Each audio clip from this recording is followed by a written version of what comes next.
sprang to life. Not enough. Grimm shouted happily at the devil. Show me something better. Something scarier. This guy. He's insane. Patry realized. Argh! The devil screamed in response, summoning everything he could. Ha ha ha ha ha. That's more like it. Grimm laughed, feeling his blood begin to boil in excitement. But while he was enjoying the situation, Asta was having a trial of his own. Ugh! He groaned, gripping onto the hilt of the Demon Slayer sword with both hands as streams of anti-magic flowed out of it. I can't control it, ugh! He said, gritting his teeth. With the sword turning completely black in color, he became overwhelmed by its power as it pulled him forward. Wah-ah! He screamed. Luckily for him, the first Wizard King used his light magic to catch up and grab him. Watching all this happen from his position, the excitement Grimm was feeling simmered a bit when he saw Asta's figure. What the hell? Is his anti-magic going out of control? No. It's getting stronger. Asta. A calm voice rang out. You know. How long are you going to continue playing around? He smiled, taking a step forward. If you can't even control your own power. Asterisk whoosh. Asterisk. What the? His magic power is groaning. Then you'll never. Asterisk whoosh. Asterisk. No. It's not growing. He's gathering everyone else's scattered mana. Become the Wizard King. Asterisk boom. Asterisk. Exploding out with immense power, all the remnants of everyone's dispersed magic that had vanished into the air started condensing into the form of wind and swirled around his figure. You know. Asta whispered. Amazing. Lumiere smiled upon seeing this. He's gathering the scattered mana from before and transforming it into a weapon that can work against the devil. To think he could grow this much since my battle with him. This kid. He'll go far. Licht muttered, seeing what Yuno was doing. Asterisk swoosh. Asterisk. Asterisk swoosh. Asterisk. With the wind revolving around him and drawing in more and more mana, his clothes started blowing as a long green blade began to form in his hand. I've said this before, Asta grins, but I will be the one to become Wizard King. Spirit wind magic, spirit of Zephyr. Asterisk boom. Asterisk. Blown back by the wind coming off his body, everyone watched in amazement. Seeing Yuno's figure and hearing his words, Asta did his best to calm himself down and focus on the anti-magic that was leaking every Wytra. Closing his eyes and taking several deep breaths, the rampaging anti-magic started to calm down and condense itself around his blade. Yuno. He called out. Sorry to disappoint you, but I've just figured out how this power works, and grins. I'll be the one to become Wizard King. Asterisk boom. Asterisk. Exploding out with power of his own, Yuno couldn't help but smile. Is that so? Anti-magic Demon Slayer sword, Black Divider. Seeing the two of them basically radiating with power, Grimm began laughing to himself. So you two still had something hidden away at.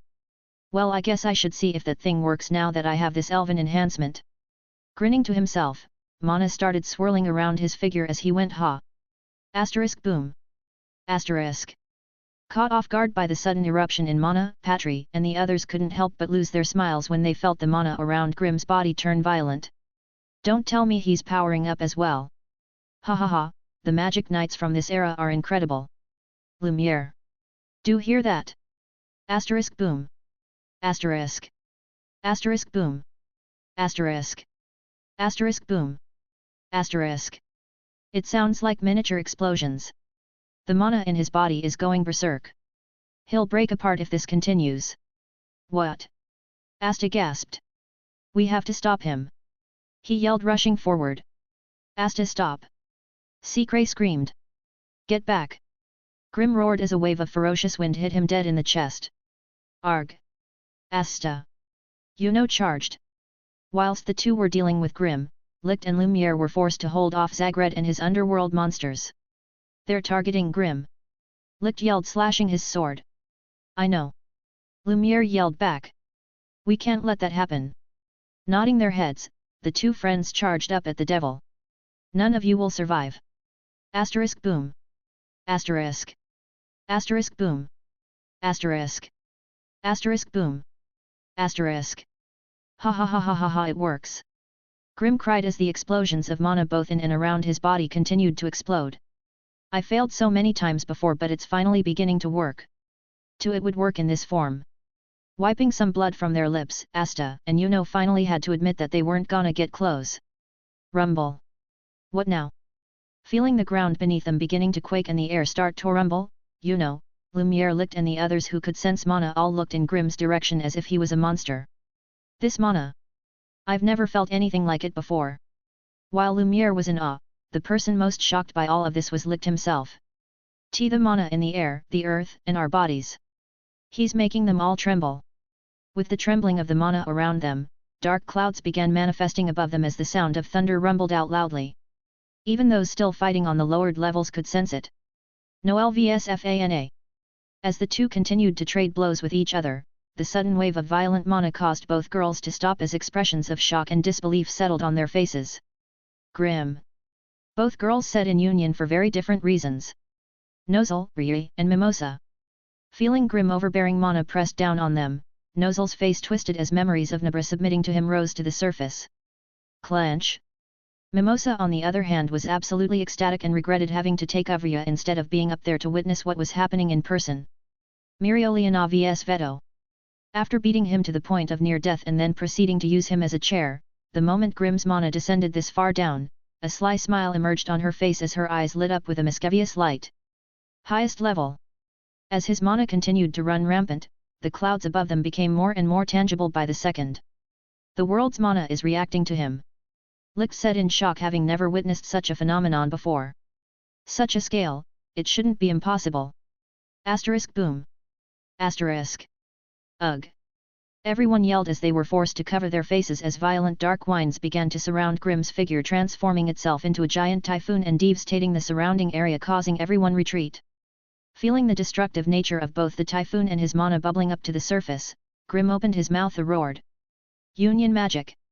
Asterisk boom. Asterisk. Asterisk boom. Asterisk. Asterisk boom. Asterisk. Thick bolts of lightning descended from the sky, breaking through the upper levels of the Shadow Palace and striking the ground with enough force that the entire castle shook. So much mana! Lumiere gasped. Asterisk whoosh. Asterisk. Asterisk whoosh. Asterisk. With his last yell, the surrounding winds and mana started acting crazy, throwing everything into disarray and turning rampant. Asterisk boom. Asterisk. Asterisk boom. Asterisk. Asterisk boom. Asterisk. Making out the lightning strikes from between the gaps in his fingers, Licht couldn't help but mutter. Is this the power of our species joining together? Gathering all the mana in his body and using the stimulation and resonance provided from the devil's presence, Grim's grimoire started glowing so brightly that it became blinding. So bright! Asta said, shielding his eyes for the second time today. Flib. Flib. Flib. Flipping through the already written in pages, the grimoire finally settled on a blank page as words began to write themselves into existence. Breath of the Storm. Creator's thoughts. Errata errata. Extra long chapter to make up for the time I missed. Chapter 154, Last Stand. Serenity is not freedom from the storm, but the peace found within it. So that's what he became. Serene. And what happened next was truly extraordinary. By awakening the blessed blood of the children of Mana and having the affinity for multiple different magic types due to the uniqueness of his demon-slaying magic, Grimm did something never thought possible. He performed a solo union of magic types. No, union magic wasn't the right term for this was more than that. Much more, it was a hybrid. Hybrid magic. Combining breath of wind and breath of thunder, something new was born, something spectacular. With the brightness of his grimoire beginning to die down and the violent winds rampaging through the area ceasing, the dust slowly settled as everyone, Zagred included, paused to witness Grimm's figure. And man was it glorious! Walking out from behind the dust cloud, the first thing that caught everyone's attention was his skin. As if dark grey clouds had molded themselves onto his body like a second layer of skin, his entire face and upper body had completely changed color. That wasn't even mentioning the pulsing yellow lightning-like markings decorating its surface like veins. The pupils in his eyes had completely vanished and their place was nothing but glowing yellow light with flickers of lightning discharging out of them. Even his hair had changed. While maintaining its elven white color, it too was glowing and had spiked up. Forgetting his physical changes for the moment, even his clothes had a minor transformation. Now glowing with a dark grey hue and being ruffled by the dark grey winds swirling around his feet, visible particles of yellow mana were breaking off and ascended upwards. This was Grimm's Storm Guard, an automatic form triggered upon the activation of Breath of the Storm. Amazing! Taking a step forward, the amount of mana oozing out of his body became suffocating as a katana formed in his hand. With a blade as black as ink, streaks of yellow lightning formed starting from the handguard all the way up to the sword's tip. A fitting sword that complemented Grimm's Storm Guard appearance. The Storm Blade. Grimm's Mindscape/King's Realm. Standing in the infinite landscape of Grimm's mind, a distorted figure sat on a throne made of dragon bones watching Grimm's actions on what looked like a cinema screen. Ha ha ha ha ha, took you long enough, kid. But this ain't your limit, is it? Nah. You're gonna get much stronger from here on out, aren't ya? Ha. I can't wait to see it. Incredible. Lumiere muttered. These kids are really incredible. By taking control of the overflowing anti-magic leaking out from his sword, Asta had managed to increase his power but also gained a third horn. Gathering all the scattered mana from the earlier battles due to his wind, Yuno shaped it all into a weapon capable of injuring a devil. Taking advantage of his huge mana pool, unique magic, untapped potential and the benefits of his blood, Grimm blended two different magical elements together and achieved a form and power that gave him a meteoric rise in strength. Looking at the three magic knights from his kingdom, a sense of pride welled up in Lumiere's stone heart. If not for his current form, he wasn't sure he'd be able to stop the tears of joy that would be escaping his eyes. Even Licht couldn't stop himself from feeling a bit emotional from seeing the three of them. Feeling the power dwelling with his body, Grimm moved forward to join Asta and Yuno as all three of them stood together staring at a deteriorating Zagred. One hit. Grimm suddenly said in a voice that was quite a bit deeper than normal. All I need is one more hit and I can end this. One hit. I don't know how long I can maintain the stability between Breath of Wind and Breath of Thunder. But I'll at least hit that devil with everything I have before the connection breaks. One hit. Asta and Yuno looked at each other before nodding. Seeing the two agree with him, a huge weight felt like it had just been lifted off of his shoulders. While he was confident in beating Zagred, he knew that the devil would use his magic to drag the battle out and run the time on this form. And although he knew Zagred was living on borrowed time, he didn't want him to die due to the effects of his magic. If he wasn't the one to end him by using his sword, then he couldn't truly acknowledge this as a win. So as much as he hated to admit it, he needed someone to help out. Hey Asta! Yuno spoke out. Yeah. He answered. That guy's probably gonna use that weird Storm of Swords move again. Probably. Then I'll take care of the normal swords. And I'll take care of the magic ones. And we'll clear the path for you. The two said in union, smiling at each other. Clear the path for me. Flashback to Mars fight. To think they're saying it this time. What reliable fellas. Smiles. I'll leave it to you guys then. Yep. We'll settle this in an instant. Asta said full of confidence. MMM. Yuno nodded. We've got this, just end this bastard once and for all. Nodding his head, the three magic knights gripped their swords tightly and prepared for their last stand. Damn them! Damn them! Damn them! Zagred shrieked, sensing the three's increase in power. Even more so from Grimm's figure. Right now his alarm bells were ringing so loudly that it threatened to manifest in real life. Storm of Swords. And just like they predicted, he used his most overt spell along with every other spell he'd used so far. So as the trio watched the spells descend down on them, a couple of smiles appeared on their faces as they turned to each other and said, "See you on the other side." Creator's thoughts. Errata. If you think about it, Asta, Grimm and Yuno are all related to Licht in some way.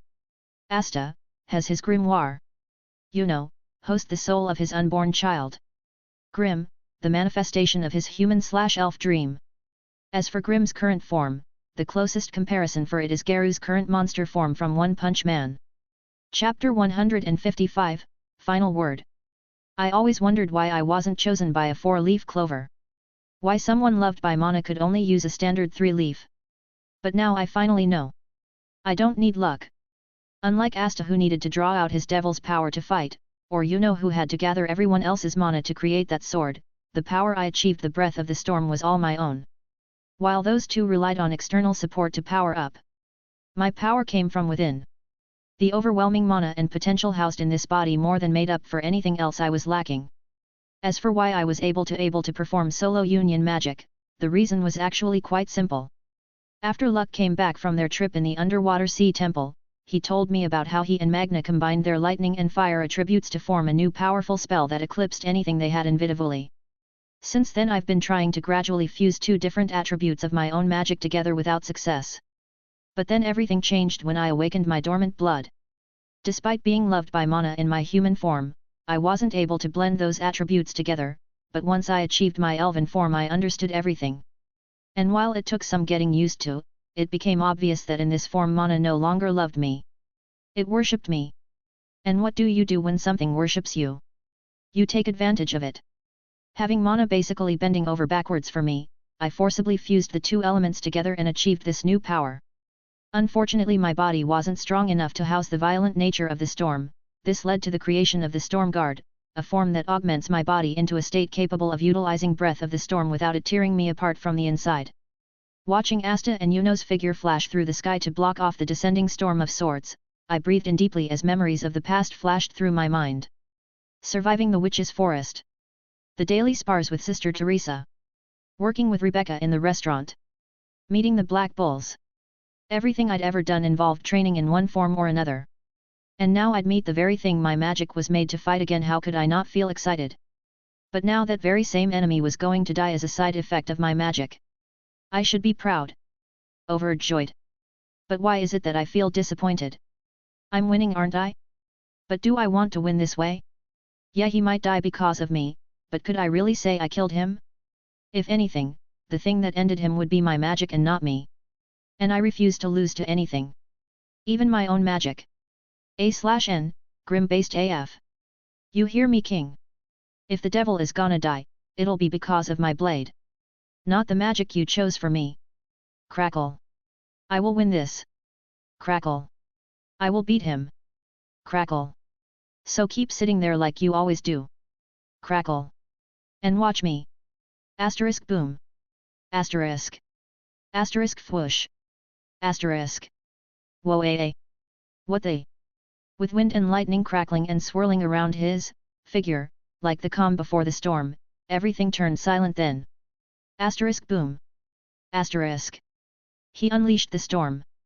Crossing the threshold of his own speed, the world shook and rumbled as this new power dissipated of his any form of air resistance, allowing him to easily surpass a non-charged up thunderclap and flash and reach a whole new realm. Asterisk swoosh. Asterisk asterisk swoosh. Asterisk asterisk swoosh. Asterisk. He's dodging everything. Combining the speed of Breath of Thunder with the agility of Breath of Wind and his hyperfocus, watching him weave and swerve through the storm of swords was truly a sight to behold. Coming up to Asta and Yuno's figures, the two sensed his approach and put everything they had in creating an opening. Knowing that time was running out, the two rapidly slashed their swords until they had formed a small gap for Grimm to slip through. Goo! They yelled. Turning into what could only be described as a blur, he broke through the gap in the storm of swords and flashed right in front of the bleeding devil. Time's almost up. If I don't hit him now, then my magic will kill him. Watching the black-colored blade pulse out lightning and grey winds, the devil knew its time was up, but even if that was the case, he wouldn't let Grimm humiliate him by cutting his body. If he was gonna die, he'd die knowing that in his final moments, nobody could touch him. In that regard, although he knew it was pointless and would be shrugged off, one more word would be enough to delay Grimm for 1 second and let him die peacefully. I will have the last laugh. But just as he was about to open his mouth and speak, it was as if an invisible blade appeared out of nowhere and cut into him, causing him to scream and waste what little magic was left in his voice. No. My magic. This key. It's Yumi's. That son of a bitch is trying to steal my kill. Realizing that his time was up and his magic had all been used up, the devil revealed his final cry. This wasn't part of my plan. Everything was supposed to fall into place. The elven extinction. The age of humans. The rise of the Eye of the Midnight Sun. I planned for it all. This world was supposed to become my playground. So why? Why did you have to appear? Hearing his pitiful cries, a smile formed on Grimm's face as he held his sword with 2 hands and raised it high above his head. That's the funny thing about plans, Zagred, until they actually happen, they're nothing more than childish delusions.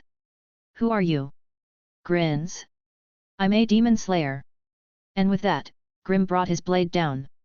Breath of the Storm, First Form, Heaven's Fall. */ To lose to a child of 2 inferior races. How humiliating. Feeling the sword cutting through his body, violent winds descent down on Zagred's body, cutting him to shreds while flashes of lightning turned whatever was left of him into ash and scattered him through the air. Chapter 156, A Desperate Escape. He did it. Feeling the devil's mana slowly begin to vanish, Asta and the others standing below watched as Zagred's ashes scattered through the winds and eventually disappeared with no traces of him left in this world. It's over. Secret was the first one to speak. Our 500-year-long fight. It's finally over. For the lone girl who had endured living alone for 500 years, watching as different eras of the Clover Kingdom passed by, she was finally able to let her emotions out as she looked up at the white-haired youth surrounded by black winds and flashes of yellow lightning. Thank you. So this is what it feels like to kill a devil. Clench his fist. How amusing. Grimm grinned, basking in the light of his victory. It was only when Asta screamed Grimm that he realized that Zagred's underworld magic hadn't vanished and was continuing to spread at an unprecedented rate, destabilizing the Shadow Palace. Shit. He cursed, looking around for an exit. Unfortunately, no such exit existed. And while he didn't doubt he would somehow survive being swallowed by this underworld magic, he couldn't say the same for the others. But more importantly than that, even if he did somehow manage to survive, he didn't want to be trapped in a dimension between the living and the dead. Fuck. Gripping his sword tightly, numerous thoughts raced through his head as his brain went into overdrive. And that's when it suddenly clicked. Hey you. He turned to Licht. Elf leader dude, or whatever your name is. Where's the exit to this place located? Hey. Licht looked up at him, confused to whether he was talking to him or someone else. Yes, you retard. Where's the fucking exit? Not understanding what his words meant but realizing that he was asking him for where the exit was, it took a moment for Licht to search through his memories and find the closest exit. Below us. He yelled. The bottom floor is our only hope. The bottom floor. Feeling his eyes flash with golden light, Grimm looked at the previous hole in the floor that had been covered by the underworld magic. Deep breath. Not knowing how long his elven state or storm magic would last, Grimm bit his lip and decided to risk it all. Feeling the magic around him begin to fluctuate, everyone couldn't help but slightly move away as stray bolts of lightning began firing off in all directions. Having only attained Breath of the Storm recently, his control of it needed some refinement. But with time running out, he could only trust himself to not fuck it up. Okay Grimm, you can do this. Worst case scenario, you escape and everyone else dies. Or is that the best case scenario? Grimm, is it? Licht's voice suddenly sounded out as he appeared next to him. I don't know what you're planning, but whatever it is, you need to do it fast. I know, stop pressuring me, damn it. This shit ain't easy and you're not helping. So do me a favor and shut the fuck up while I try to save us. Taken aback by his sudden outburst, Licht looked over at a crumbling Lumiere who merely shrugged his shoulders. Boom. Feeling the entire structure shake and knowing that their time was basically up, the black wind around Grimm's body began to speed up as the flashes of lightning became more frequent. Gritting his teeth, his head snapped in Lumiere and Patri's direction. Use your light magic to create a whip or rope or whatever and tie it around my legs. What? Now? He ordered. Not understanding what exactly he planned to do, the two light magic mages did as they told and created their rope. Seeing both strips of rope tied around his ankles, Grim nodded. Good. Now everyone hold on tight and do your best not to let go. Not giving them a chance to question him, as soon as everyone had grabbed hold onto a part of the rope, Grim's magic once again flared up as he shot downwards, pulling the various elves and magic knights along with him. Wow! Having combined both Breath of Wind and Breath of Thunder into Breath of the Storm through the use of solo union magic, Grim put all his faith in the belief that Breath of the Storm had the strengths of both styles and not their weaknesses. Okay, let's fucking go. As if sensing the massive amount of mana descending towards it, tendrils of underworld devouring magic suddenly shot up at them. Grim watch OU. Asterisk swoosh. Asterisk. Asterisk swoosh. Asterisk. Asterisk swoosh. Asterisk. To everyone's surprise, instead of facing it head-on in the usual Grim fashion, he agilely evaded the underworld magic in a way that was reminiscent of how he used wind magic. The only difference was that he somehow managed to keep his lightning-fast speed steady. Fast as lightning, as free as wind. So this is what the magic knights of this era are capable of, incredible. Lumiere's eyes shined. Continuing to race downwards towards the giant blob of underworld magic blocking the hole in the floor. Grim focused all his attention on that one area as he condensed the storm blade in his hand once more. Without any hesitation in his movements, he grabbed hold of the hilt of the sword and like a javelin, he threw it towards the center of the underworld magic with enough force and ferocity the wind had no choice but to whistle and scream. Breath of the Storm, First Form, Heaven's Fall. Bellowing out the name of the spell in his mind, an unknown bolt of lightning tore through the sky above. Shooting past Grim and the others, it slammed itself into the butt of the blade, causing its speed to accelerate to a whole new level and effortlessly tear through the underworld magic without any chance of resistance. What? Everyone's eyes widened. And to add more insult to injury, the moment the tip of the blade touched the blockade, a current of violent black wind exploded out, causing the surrounding underworld magic that was beginning to regenerate to be shredded into pieces. Faced with such a devastating combo, it was only natural that a massive hole big enough to fit Grim and his burdens was formed. What the hell just happened? Patry screamed internally as he watched Grim descend into the hole. Such raw destructive magic. No, I can't even call that thing magic. It was like watching a force of nature at work. As beings beloved by mana the most, elves were naturally sensitive to its changes. So for someone like Patry to equate Heaven's Fall to a force of nature, it showed just how impressive the spell actually was. Even Licht couldn't help but mentally compliment it. While the others were in awe of the spell, Grim had no time to concern himself with the thoughts of the burdens he lugging around as he continued racing after the storm blade while doing his best to maintain his speed and keep the effects of Heaven's Fall active. To think Zagred's underworld magic had spread this far already. Devils! I can't wait to fight even more of you. Surrounded by the fleshy purple underworld magic on all sides, Grim couldn't help but think positively about Zagred as he soared downwards. In fact, despite the storm blade creating a tunnel for him to fly through, the underworld magic was continuing to regenerate at an astonishing speed. If he slowed down for too long, there was no doubt in his mind that he and the rest of the magic knights would be devoured. Maybe it actually would be better to cut these guys loose now. For the greater good and all that. No point in all of them dying, right? Guys. Asta's voice suddenly sounded out.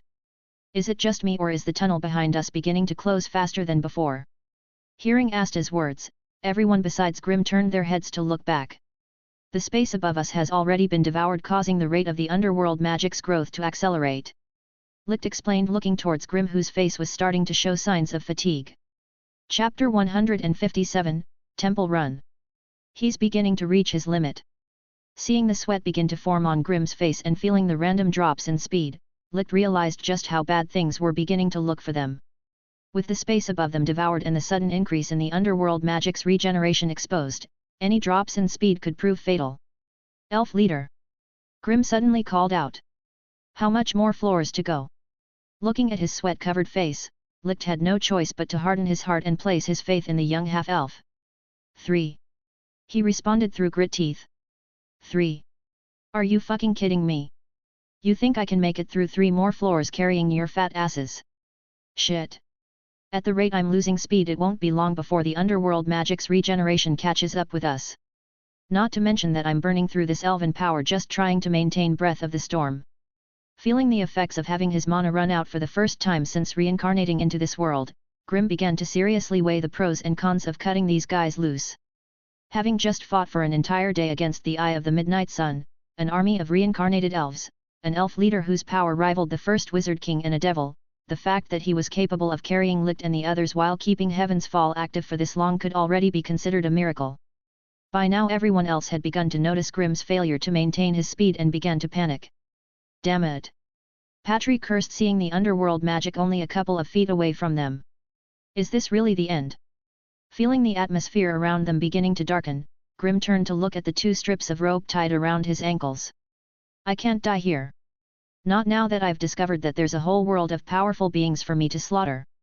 With a sharp glint flashing through his eyes, Grim hardened his heart as he came to a decision. It's not personal, it kinda is, it's just bus. But just as he was about to do something, a sudden gust of wind caught his attention. Why, Yuno? Asta stuttered as Yuno's figure began to be surrounded by a spiral of wind. What's this pretty boy think he's doing? Everyone! Release as much mana as you can spare. We need to supply Grim with enough to make it to the bottom floor. Supply me with mana. Mana transfer. Understanding Yuno's thoughts, no one held back and squeezed out as much mana they could. Even the first Wizard King, whose body was already on the verge of collapse, wasn't holding back. Fortunately everyone's condition wasn't too bad as a result of Grim being the main one to fight Zagred. Using his wind magic to collect all the scattered mana being released by everyone, Yuno directed everything towards the faltering Grim. Feeling everyone's mana flow into him, Grim couldn't help but release a monstrous roar as he pushed his body to the absolute limit and with a burst of reinvigorated speed. Asterisk boom. Asterisk. He broke through another floor. Hell yeah! Asta cheered. Just a little further. Licht encouraged. You can do it. Lumiere incited. Asterisk boom. Asterisk. He broke through another floor. Only one more to go. Hman Grim. Clenching his teeth tightly, he broke through the last floor, blocking them from the bottom floor. That's it. We made it. I can see the exit. Huff huff. Ha, damn it, I can't maintain this magic any longer. Feeling his grip on Breath of the Storm about to end, Grim suddenly turned around and grabbed hold of the 2 strips of rope. Grim, what are you? Using the last bit of storm magic he had, Grim turned his body into a cyclone and used the rotations to fling the others towards the stone exit below. Grim! Asta screamed as he and the rest helplessly looked at the descending underworld magic about to swallow Grim. The fucks is he yelling for? Does he really think I'd save him and not myself? Using some quick thinking, he disengaged Breath of the Storm before all his mana could completely run dry. Good thing too, because those glowing eyes and white hair of his vanished. Now if this was a normal situation, Grim would have cut Asta and the others loose and escaped by himself. Luckily for them, when he starts using his brain there is little that can stop him. Watching the purple flesh blob about to devour him, a dark grin spread across Grim's face as he stretched his hand out towards it. Breath of wind. Eat shit, you purple fuck. Air grenade. Asterisk boom. Asterisk. Using the shockwave created by the air grenade explosion to put some distance between him and the blob. He hurtled back first towards Asta and the others, and considering how little mana they had left, he prepared himself for a hard landing when suddenly. The hell do you think you're doing? Something grabbed onto his arm. Why, Yummy. Yep. It was Captain Yummy. And not just Yummy. Elf Charlotte, Fana, Mirioliana, Noelle, Charmy, and much more. How the hell? Then he saw the spatial mage from the Eye of the Midnight Sunday. Ghostface. That's not my name. As touching as this is. Someone started. That weird purple blob thing is getting closer. Oh right. Secret, a little help please. Lumiere asked the horned girl who Grim still couldn't recognize. Listening to her prince's orders, Secret touched the exit and used what was left of her sealing magic to unlock the door. Now then. Lumiere turned to face the rest. Let's go ho. Not letting the prince finish his sentence, Grim, who was still conscious of the descending underworld magic, pushed the talkative prince aside and rushed through the exit while screaming, "Move bitch!" Creator's thoughts. Errata errata. To think it's been 8 months since I last uploaded. Man, that's long. But thank you to everyone who believed that I would return. I know that if I had to wait this long I'd probably think the story was abandoned. But holy shit, did I not expect the Spade arc to last this long. I mean, I'm about to finish university and I distinctly remember that I was still in my second year when I wrote that last chapter. And wow, the Spade arc honestly ended a bit too cleanly for my liking. Like seriously, not one death? Spoiler by the way, I don't even know how to feel about that final reveal at the end. And if the theories are correct, then Tabata is either a genius or our fanbase is way too hopeful. With the way the Dark Triad played out, I don't know which way to lean. Either way, didn't expect that we would be entering the final arc so soon. But let's ignore that for now. The fact is, I'm back and chapters will be resuming again. What my schedule is, you ask? No idea. It'll take a little while to fully get back into proper reading form, so don't expect too much too soon. But like I said before, I won't drop this story, and thanks to everyone who believed in me. Chapter 158, Revelations. It's beautiful.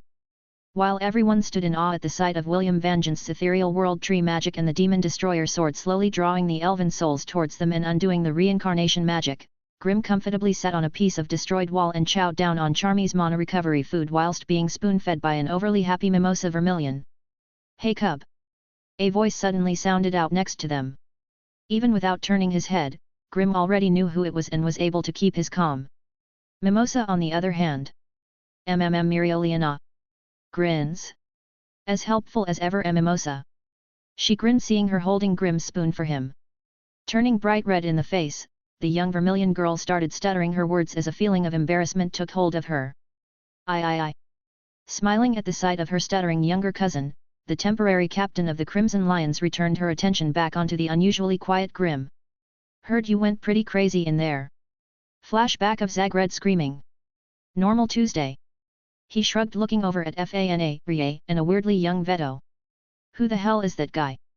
A/N, LOL, Grimm and Veto really need to meet. "Something on your mind?" Mirioliana asked, crossing her arms and taking a stand next to him. Slightly turning his head to the side, for the first time today he finally saw what this captain stand-in looked like. "Whoa, you look like shit." "Ptha ha ha ha ha ha ha ha ha ha ha ha ha ha." She suddenly burst out into a fit of laughter, drawing a couple of people's attention their way. "Oh man, I wasn't expecting you to say that." With her face caked in dried blood and her clothes basically in tatters, Grimm's description was pretty accurate if not a bit crude. Ignoring the wondering eyes of the others, she wiped away a tear and carried on with a bit of laughter still in her voice. "You really don't hold back, do you?" She laughed and leaned back on the wall. Shrugs. "If you couldn't take this much, then you wouldn't be worth my time." "Oh." A surprised expression appeared on her face as she did not expect that kind of response from him. "So I'm worth your time, am I?" She grinned. Taking a moment to touch his hair, he fell silent before nodding. "Yeah, you are. At least until I figure out a way to get that form again without needing a catalyst. Then I'll crush you like all the other men and women around me." "Shit. I'm starting to get excited. You know, now that my brother is awake and all that, the Crimson Lions no longer need me as their captain. So I was thinking about leaving the kingdom for a while." "Oh." A curious expression appeared on his face. "What for?" "After fighting against those elf guys, I realized just how much higher I can climb. And this journey will help with that." She nodded, suddenly recalling that overwhelming magic she felt from inside the Shadow Palace. Was that really his magic? Looking closely at his face, an unknown warmth began to spread through her chest as she felt her heart skip a bit. "Hey cub! Did you become handsomer?" "What?"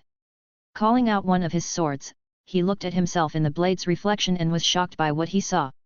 "Did I retain some of my physical elven traits?" While he lacked the ethereal beauty brought along by his elven state, his current appearance was definitely much better than it was before. His eyes looked shinier, his skin was smoother and his teeth were straighter. A/N, our boy went from a 6 to 8. Now if that ain't magic, then I don't know what is. The only problem was, this was all he retained from his elven state. Some of the looks, none of the power. Motherfu. Grimm's always been handsome. Mimosa suddenly snapped, waking up from her embarrassment. Caught off guard by her sudden declaration, both Grimm and Mirioliana look at her with very differing gazes. I mean hey? Yes, Noel. Coming. Faced with the stares of two of the most volatile people within the Clover Kingdom, Mimosa panicked and made up an excuse before running off towards her less violent cousin, much to the amusement of the two. Unfortunately for her, her sudden departure caused her to miss out on an opportunity to get closer to Grimm. I forgot to squeeze her tits again. Next time. So then. Mereoleona continued, ignoring the previous Mimosa incident. Wanna come on an adventure? Finishing up his conversation with Mereoleona and agreeing to stay in contact with her during the duration of her training, he walked over towards the elves. Grimm. Licht spoke up in a soft voice after noticing his approaching figure. Unfortunately, out of all the elves here, only Licht looked at him with such gentle eyes. GG Grimm. Fana shivered and took several steps back, clearly still traumatized by their last encounter. Rhea on the other hand frowned. While he could sense that the elven power that Grimm once had was no longer powering him, the memories of their battle stopped him from confronting the young half-elf. While the three of them stared at him with differing gazes, Veto stood confused by the yellow-eyed boy's presence. Who the hell is this guy? Fana, Rhea, Veto, I'd like to introduce you to someone. This is Grimm, a member of our tribe. What? Both Fana and Veto's eyes went wide in shock. That's impossible. The humans killed all of us. Veto adamantly denied, refusing to believe that a member of their tribe could survive that hellish ambush. Apparently not all of us. Licht smiled and stared at Grimm. Isn't that right, Grimm? The hell if I know. Grimm frowned. I'm only here to tell you that you shouldn't let the results of our previous fight go to your head. Sooner or later I'll trample on you like that Watchisnam devil. Licht nodded with an unnervingly happy smile spread across his face. Did this fucker hear a thing I just said? Carrying on his conversation with Rhea and the others, Licht's next words caught everyone off guard. The elf blood in his body is extremely pure, almost like he was a pure blood. In fact, if I'm not wrong, then that white-haired form of yours should be your natural state, and this, he paused to look at Grimm's black hair. Should be a regressed form. A/N, Revelation MF. Chapter 159, 500-Year Dream. Feeling like he had just been struck by lightning, Licht's words echoed in the depths of Grimm's mind. A regressed form. As in inferior. Ha, ha, ha ha ha ha ha ha ha ha ha ha. Hearing those words, time and space seemed to come to a halt as Grimm took a moment to digest this new information. But contrary to expectations, unlike his normal reaction, Grimm's current state was calm. Uncomfortably so. In fact, he wasn't enraged by this revelation at all. Rather than erupt with rage like he usually would, he suddenly burst into a fit of extreme laughter. Sensing something mixed in with that laughter, Fana and Rhea looked at each other from the corner of their eyes before choosing to take several steps back. It was that god. That damn fucking god. Putting all the pieces together in his head, it wasn't hard for Grimm to deduce that this was all a part of that bastard god's plan to fuck him over. First he dropped an inexperienced / grimoireless Grimm inside a forest infested with a shit ton of magic beast that could easily kill him if he made a mistake, then he saddled him with a weak-ass body that was weaker than the average person's, then he only gave him 5 years to train and catch up with the people of this world who had an entire decade more of time on him. And now you're telling him that the state he's in is a form that wasn't even his original. How much more does he have to be nerfed before that god is happy? To go this far? What the hell did King do to earn this much vitriol from a god? He was genuinely curious at this point. But ignoring that for the time being, didn't this revelation make his achievements seem even greater than before? To have essentially fought so many battles with one hand tied behind his back the entire time. Just what did that mean? Killing top-level humans, fighting elemental spirits, slaughtering elves. To do all of this without the use of his true form, wasn't this basically slapping that god in the face? And to do it without even realizing it. Fuck me, I'm good. First some nobles, then a king of a nation, and now a god. I really am just that guy. Seeing Grimm suddenly freeze up and then erupt with uncontrollable laughter moments later, Licht couldn't help but feel lost at such a development. Grimm. He started. Are you okay? Before he could finish his sentence, Grimm's head snapped in his direction. Placing his hands on the elf leader's shoulders, he showed him a dazzling smile so bright that it threatened to blind him. I'm great. No. I'm better than great. I'm fucking ecstatic. He laughed, sending out nothing but weirdly positive vibes that unnerved the other elves.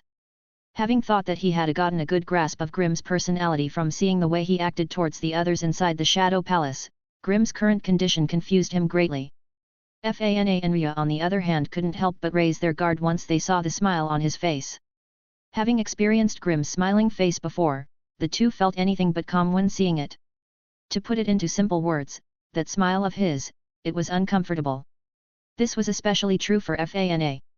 Just the memory of what he did to her in the witch's forest was enough to drench her back in cold sweat. Having your soul forcibly pushed out of your body by having mana violently forced into you through the process of someone bashing your face in was something that was kind of hard to forget. No, not again. I don't want to remember. I don't want to remember. Unaware of the mental breakdown starting to emerge in Fana, Licht decided to take Grimm's positive attitude in stride. That's good. He smiled and began to talk to him about what some of their customs. Yeah, no. He suddenly interrupted before Licht could go any further. Listen Licht, I'm not gonna bullshit you. But I couldn't give less of a fuck about elven customs even if I tried. Hell, I barely give a fuck about human customs and I've lived with them for far longer than you guys. That's fair. Licht nodded, understanding that despite Grimm's good mood, he was still grim underneath all of that. Hopefully Rhea and the others will have a better time teaching him than me.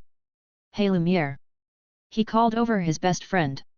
Hearing his name being called, the decaying king quickly went over to his friend's side. Yet, he answered. Seeing his friend again, even in this statue-like state, Licht couldn't help but feel a well of emotions gather in his chest as he introduced Grimm to him. I know. Lumiere put his hand up and stopped him. Looking at the bored-faced Grimm, he smiled and said. He's our dream. The one you, me, and Tesha had all those years ago. The one who bridges our two worlds. Saying these words aloud for the first time since their resurrection, a floor of memories spawning from 500 years ago flashed through the minds of the two kings. Memories that hit them like lightning. Memories of Tesha, the elf tribe, of their wedding, and of his unborn son. To see the future that we wished for and all the possibilities that come with it. Sniff, I couldn't be happier. Licht. Lumiere spoke softly. Unable to hold it back any longer, a stream of tears began flowing down from Licht's eyes as he pulled a surprised Grimm into a hug. I'm sorry we weren't there for you. I'm sorry that as your leader I couldn't protect you or watch you grow. But seeing you here today, fighting against that devil, protecting your friends, defending both humans and elves alike, you've made us proud, Grimm. You've made us all so proud. I guess now would be a bad time to tell him about the elves I killed. Suddenly feeling the pull of the reincarnation magic waning, Licht slowly released the confused Grimm from his grasp and looked up. And with a gentle smile on his face, he said. It looks like my time is up. As he said this, his spirit began to leave his artificial body and slowly began to rise. Looks like I'll be leaving first, Lumiere. I've kept Tesha waiting long enough. Yet. He nodded. I'll see you soon, Licht. He nodded back and turned to look at his elven friends. Licht. A teary-eyed Fana mumbled, doing her best to hold back her tears. Seeing the sad looks on her and the others' faces, a warm smile appeared on his face. I'm sorry that our reunion was so short. Shaking his head, Rhea stepped forward and spoke, unable to hide both the happiness and sadness in his voice. It's fine. Just being able to finally say goodbye is enough. Smiles. Knowing that his time was quickly running out, he said what he could to them. I'll leave Grimm's education to you guys. As his seniors, please teach him well. Hey. Wait, what?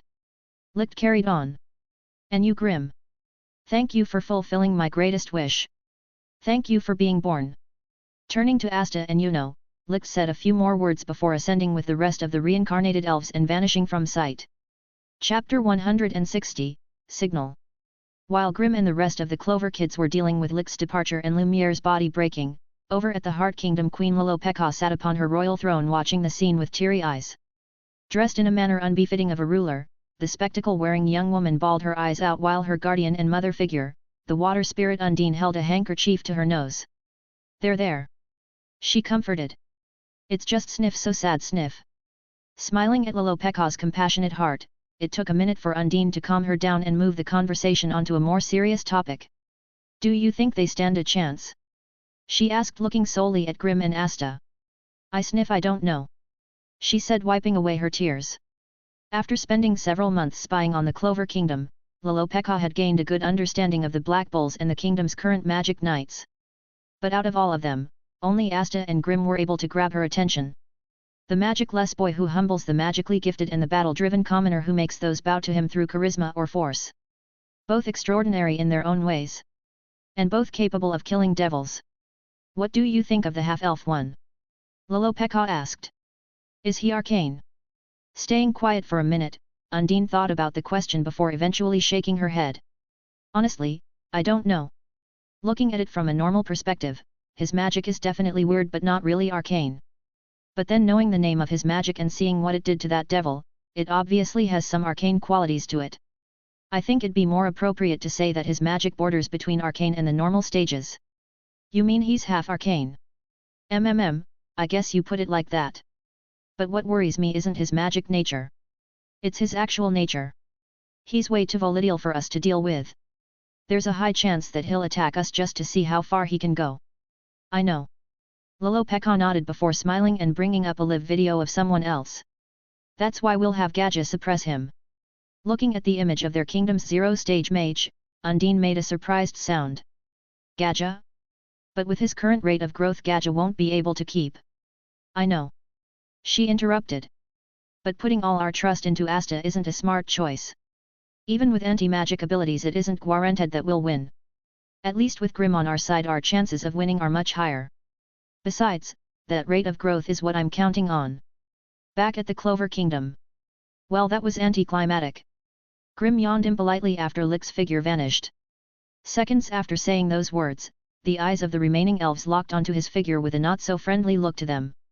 What? He tilted his head and looked at them. You want me to help you join him? Despite losing his elven form and returning to his normal state, Grimm's arrogance didn't diminish in the slightest. Angered by his words but remembering their promise to Licht, the four reincarnated elves clenched their fists tightly and held themselves back from saying anything. Forced to swallow this indignation and keep quiet, it was only when Asta stood in between them and their half-elf junior that they felt slightly better. Pussies! Grimm mocked before suddenly feeling a sharp pulse of familiar mana emerge in the distance. Eyes widening, his head snapped in the direction the mana was pulsing from. What the hell is that? Seeing as how no one else besides the elves were reacting, a particular thought started to form in his head. Is something targeting those with elven blood? Feeling the pulse again, Grimm realized they weren't being targeted for an attack. No. They were being called. Summoned. And whatever it was that was doing it was sending out a signal. Seeing the faces of the other elves all turn to look over in his direction as if to probe him, he couldn't help but smile in their direction and let them know that they weren't special. He got it too. Understanding the meaning behind that smile, the curious faces of the elves fell. That's right you fuckers, you weren't the only ones to get it. Grimm. Asta suddenly spoke up. Are you okay? You're smiling weirdly. Hey. Am I?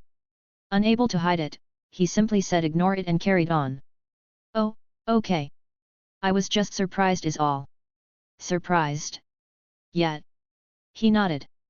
I thought you'd be angrier since you can't fight Licht anymore. Hey? What are you talking about? I'm obviously gonna fight him again. Clearly not understanding what he meant, Grimm explained it as best as he could. Sooner or later I'm gonna leave this world and go to the realm of the devils. I'm guessing that by that point I'll possess the ability to freely travel between realms. So going to afterlife shouldn't be that much of an issue. Besides, if I can't do that I'll just force that necrophilia guy to resurrect them somehow. Necrophilia guy. Pointing his finger at raids from the eye of the midnight sun, he explained what necrophilia was. In short, the creep likes to stick his junk in cold crusty corpses. Ew. Grimm. Tuning him out, for the life of him Grimm couldn't remember the necromancer's name no matter how hard he tried. But then again why would he? After all, Raids was just a small fry that he could crush without the use of magic. Guys, our ancestor is saying his final goodbyes and you're kinda being loud. Seeing Lumiere looking at the two boys with a kind smile on his face, Asta and Grimm quickly apologized to Noelle and Mimosa.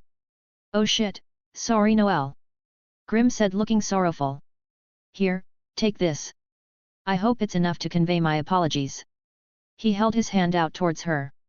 Stretching her hand out to take the object, a confused look surfaced on her face as she raised her head. There's nothing here. Sure there is. Look closer and you'll see the amounts of fucks I give. Chapter 161, Respect.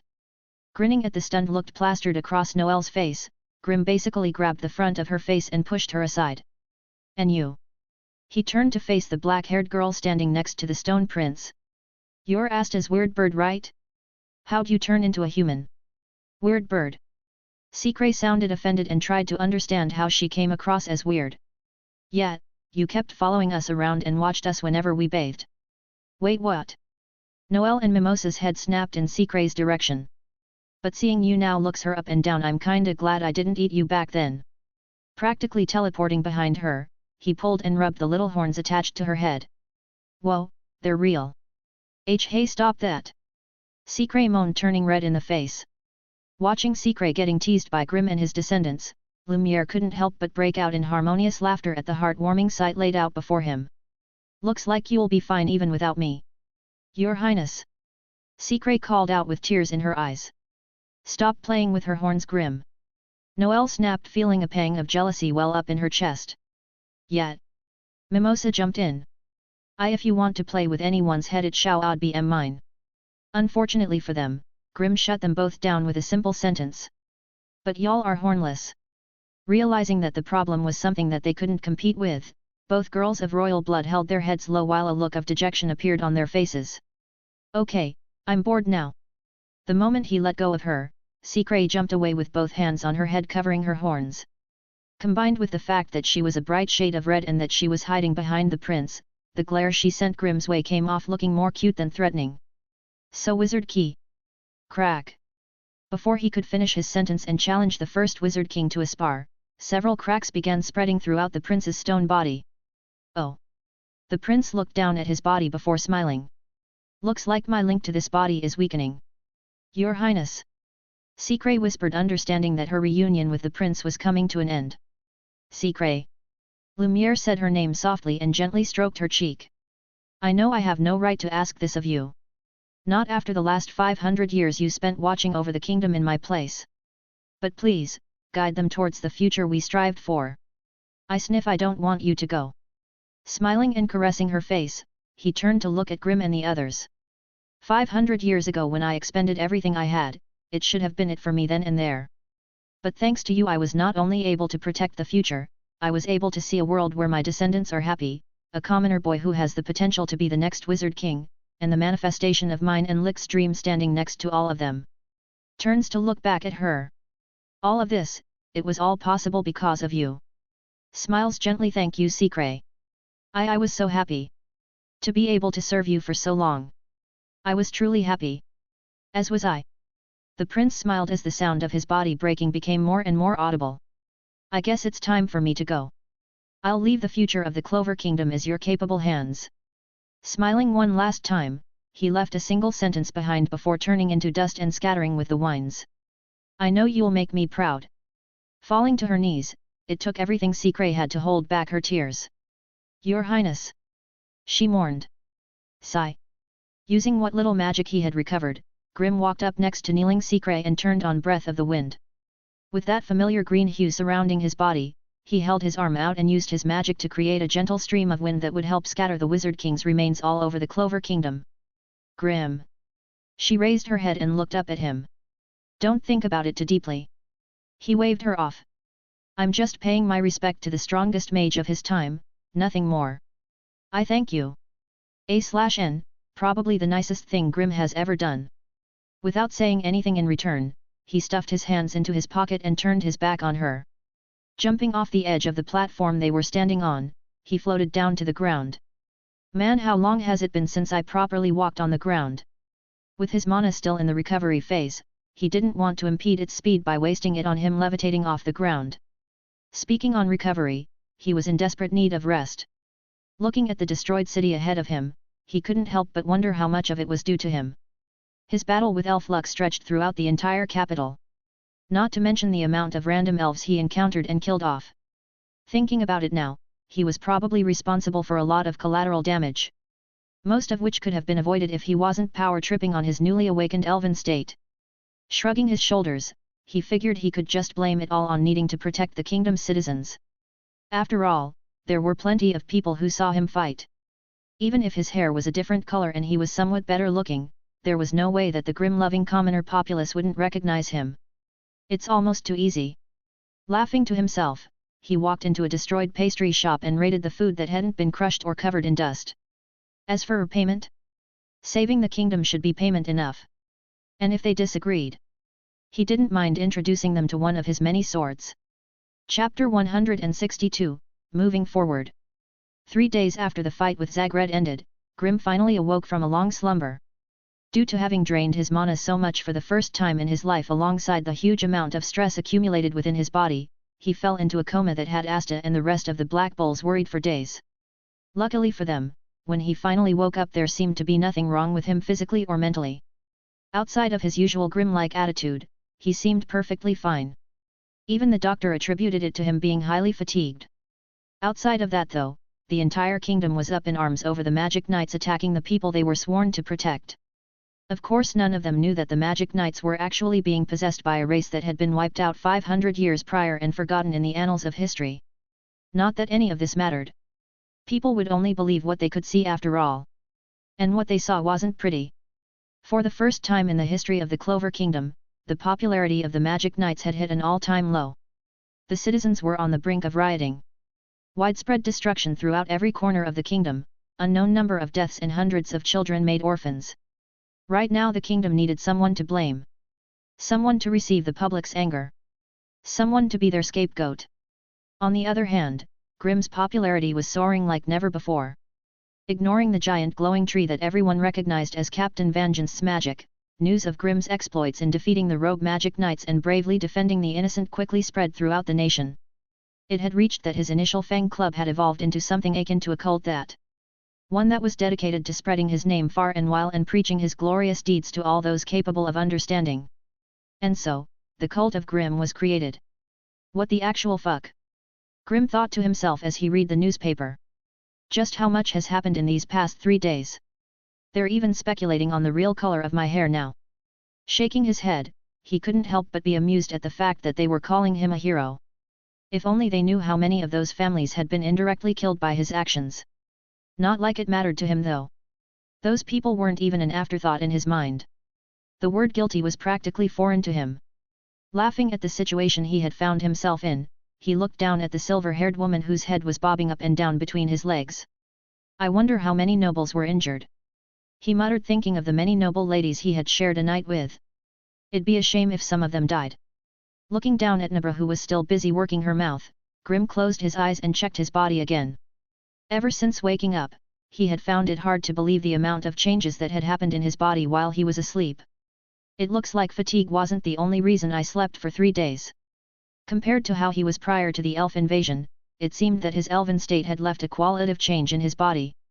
While he had not retained any of the amps from his true form, the breath of the beast magic he had in his base form seemed to have seeped deep into his bones, making it so that even Asta's anti-magic abilities would have trouble reaching it. And according to Nabra's words, several Magic Knights who had their bodies possessed by elves managed to retain a small amount of the elves' mana, increasing their power. Unfortunately, that increase wasn't enough to grab the attention of someone like Grim. Compared to that devil who fought on equal footing with both Licht and Lumiere, what could a bunch of random Magic Knights with a slight boost in mana do? Just the thought of them trying to fight him made him feel disgusted. Besides, he had more important matters to think of. I need to reactivate my elven powers again. After conversing with King about this issue, the main soul laughed in his face, gave him the finger, and told him to figure it the fuck out by himself before kicking him out. Apparently even telling Grim how to regain power he already owned would make things boring. It was much more entertaining to watch him bleed and struggle to achieve it by himself. Of course Grim cursed him out with every swear word under the sun. But in front of King's laughing face it didn't seem to mean much. This left him with one option. Looks like I need to talk to my seniors. Imagining the look on Rhea and the other elves' faces when he showed up in front of them and asked them to help make him stronger in accordance to Lick's final words caused him to burst out in laughter as he exploded in the unprepared Nabra's mouth and nearly choking her. Oh! I forgot she was here. Having Nabra clean him up, Grim rewarded her by allowing her to play with her kitty while he was away. If he was being completely honest with himself, she was way too fucking obedient.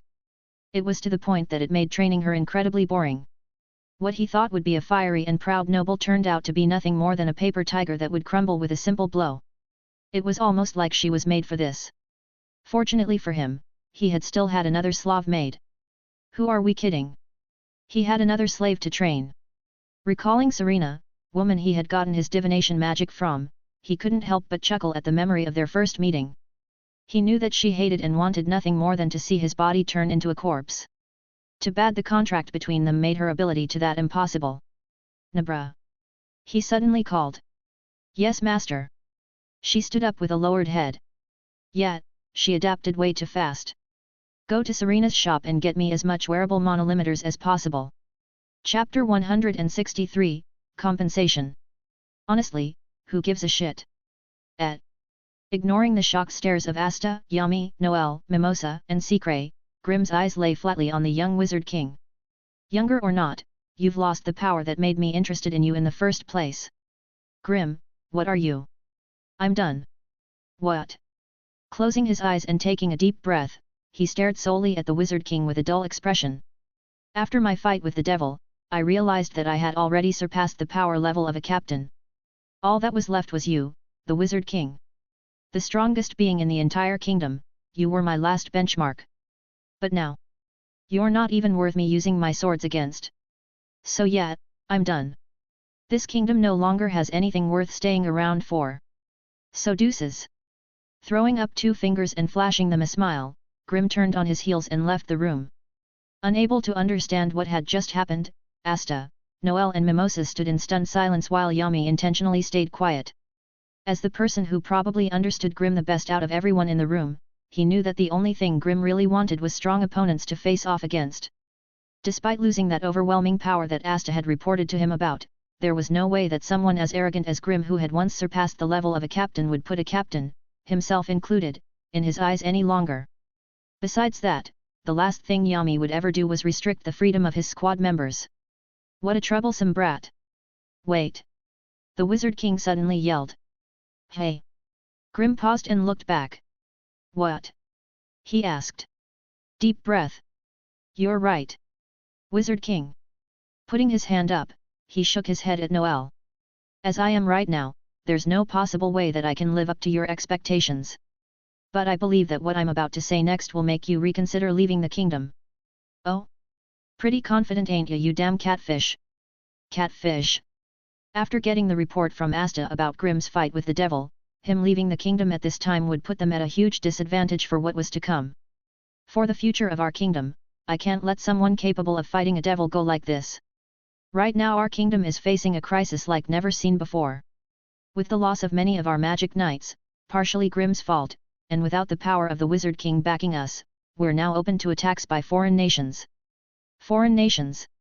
Grimm frowned, remembering the Diamond Kingdom dregs he fought in the past. Yet. The Wizard King nodded. With our defenses as weak as they are right now, it's only a matter of time before we're attacked. Ahoy, still don't see how that's my problem. You're a member of the Clover Kingdom, aren't you? Don't you feel even a shred of compassion towards it? Nope. He laughed. Besides, after finding out what the Clover Kingdom did to my people 500 years ago, I'm even less inclined to help out. What happened to the elves was a terrible incident where the Clover Kingdom was definitely in the wrong, but that was 500 years ago. Grimm. Still doesn't erase what happened. Grimm said flatly. In all honesty, Grimm couldn't give less of a damn about the elves or their destruction. The only reason he brought it up was to see the guilt-stricken look on the young Wizard King's face. Not giving the Wizard King the chance to rebuke him, he carried on playing mind games with him. You were jealous, weren't you? What? You humans, you envied the power and affinity the elves had towards mana.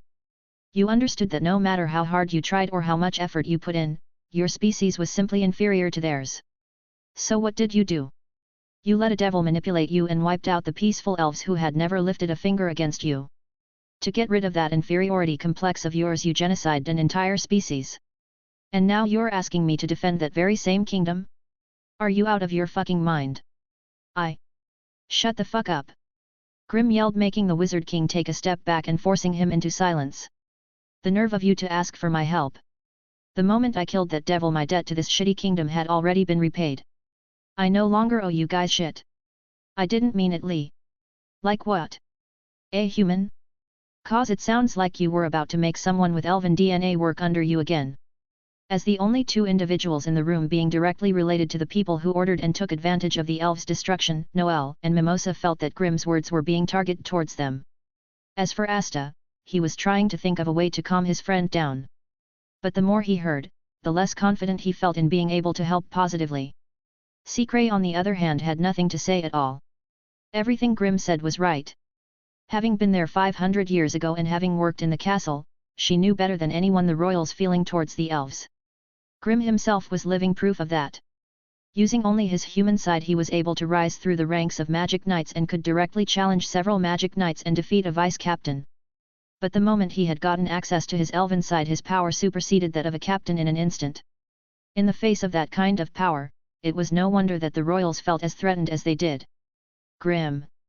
I can't change the past. But I can promise you that the future doesn't have to be that bleak. Got him? Oh? What do you mean? Grimm asked, hiding the traces of a smile threatening to surface on his lips. Full tax exemption. I pay taxes. Rise in magic knight rank. More money. A fully furnished private estate in the capital. More maids. And I'll give you a one-time only free pass to do whatever you want within the confines of this kingdom. And a get-out-of-jail-free card. Looks like the Wizard King's starting to realize my value. Unable to hold it back any longer, a wide smile broke out on Grimm's face. Well, Julius, you've gotten my attention. Chapter 164, Judgment. What the heck is this? Handcuffed and standing in front of the entire noble parliament with Secret at his side, Asta yelled in indignation over the treatment they were receiving. Sigh. I thought something like this would happen. Watching all of this take place with a blank expression on her face, Secret sighed lightly and closed her eyes. What are you doing? I thought we were only here to tell you about the devil. Devil. A voice sounded out, forcing the entire hall into silence.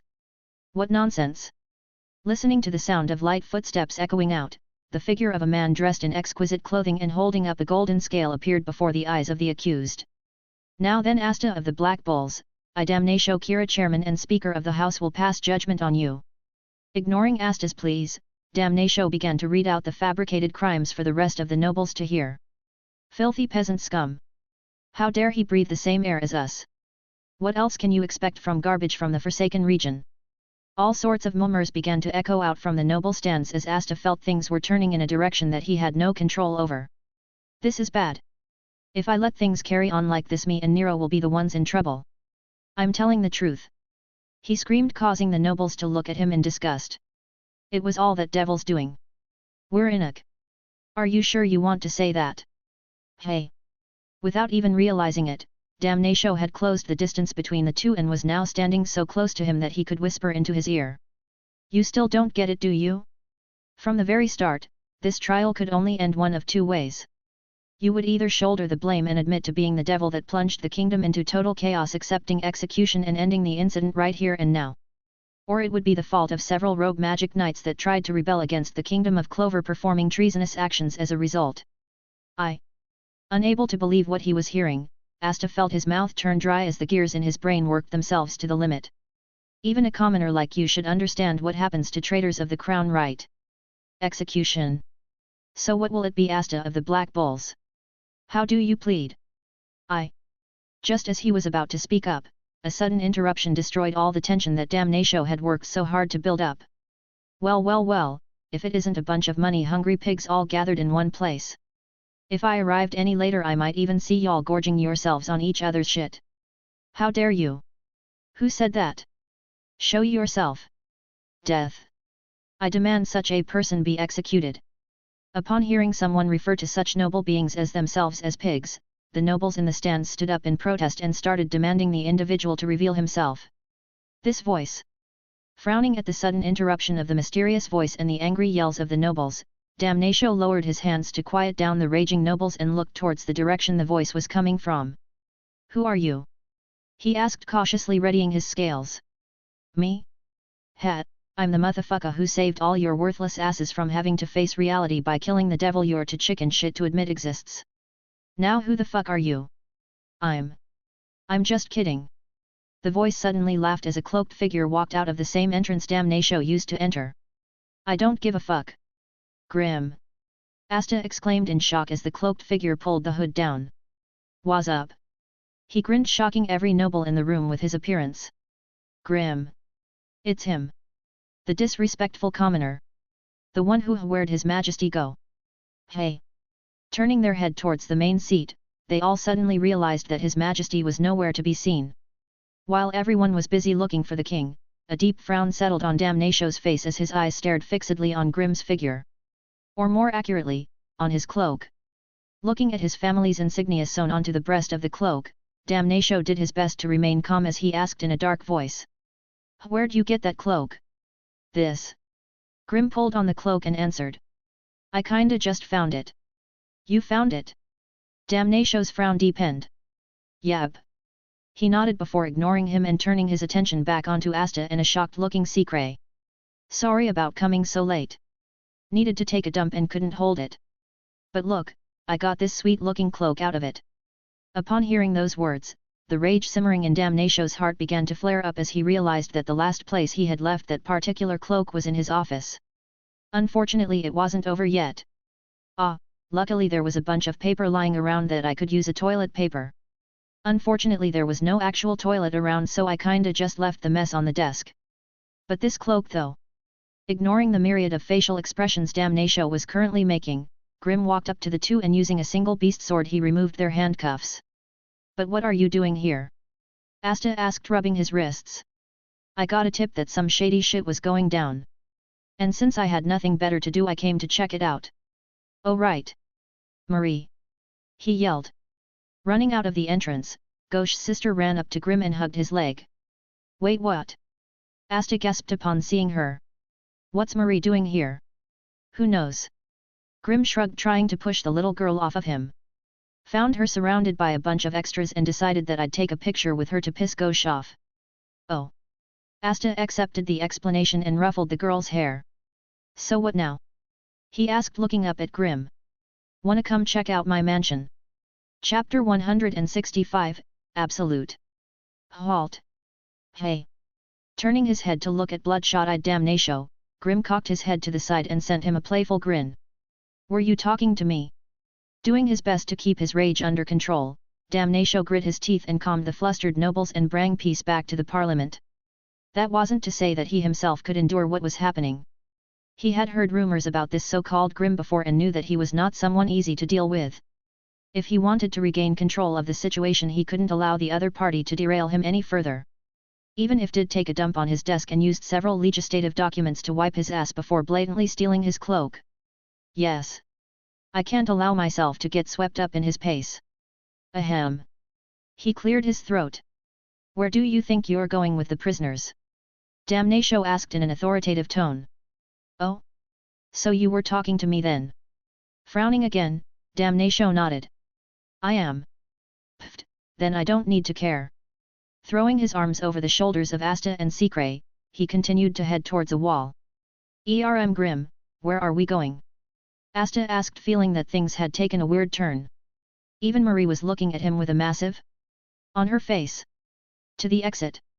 Grim laughed. Holding his sword tightly, he swung it down at the wall and opened up a huge hole big enough to fit the four of them. Feeling a massive amount of mana suddenly crash down on them, Grim, Secret and Marie stopped for a moment as Damnation's voice rang out again. "If you dare to take another step forward, the council will have no choice but to see you as an accomplice of the accused." The council. Standing quietly for a moment, Grim raised his head to look at the nobles. Most of which turned their head away as to not meet his eyes. Seeing that most of them didn't even have the courage to look him in the eye, how could a threat from some random noble he had never met before scare him? Turning his head back to Damnation, he let out a mocking smile. "And who's gonna stop me?" "You." Grinning at the thought, Grim's beast magic exploded out of his body, causing the mana in the air to fluctuate wildly and caused a major disruption in the Congress as several noble ladies clenched their legs together tightly and started to pant heavily. "Go ahead and try." "And they? What was his family name again?" he asked Secret. "Kira. He nodded and continued. "And the Kira house will become history before the day's done." "Is that a threat?" Damnation frowned and asked in a dark voice. "No." Grim shook his head. "A threat implies that there's a way to avoid it. This is a promise. In fact, why wait? I might as well slaughter everyone in this room just to show you how fucking useless you all are. Treason! One of the braver nobles stood up and yelled. He immediately regretted it moments later as Grimm appeared on the stands and picked him up by the neck. Sorry, I didn't hear you the first time. Mind repeating that? Smiling at the man's choking sounds, Grimm released a chilling wave of powerful mana tinged with hints killing intent at the surrounding nobles, grounding them to their seats and forcing them to tremble and perspire heavily as a feeling of fear and helplessness overwhelmed their privileged little minds. Some of the weaker-minded nobles even ended up making a mess inside the pants, creating a nauseating stench that spread amongst them. But how could they feel embarrassed at a time like this? With the sight of a fellow noble on the brink of death, for the first time in their lives these haughty nobles realized just how insignificant they were. You think that just because you have some fancy title that you have power? Grimm spoke down to Damnatio without looking at him as he squeezed the noble's throat even tighter. I'm getting tired of telling you nobles this, but the only thing in this world that is absolute is power. Hearing this, Damnatio's figure shook slightly as he held the scales in his hands up. Stop this right now, he said in a dark voice. You've already broken the law by forcing your way into this sacred parliament, but now you want to add insulting and harming a noble on top of Tha. Kairu, Dami, or whatever the fuck your name is, Grimm interrupted. You seem to be misunderstanding something. You're not the one in control. Here. I am. And as for that little trinket you're holding up.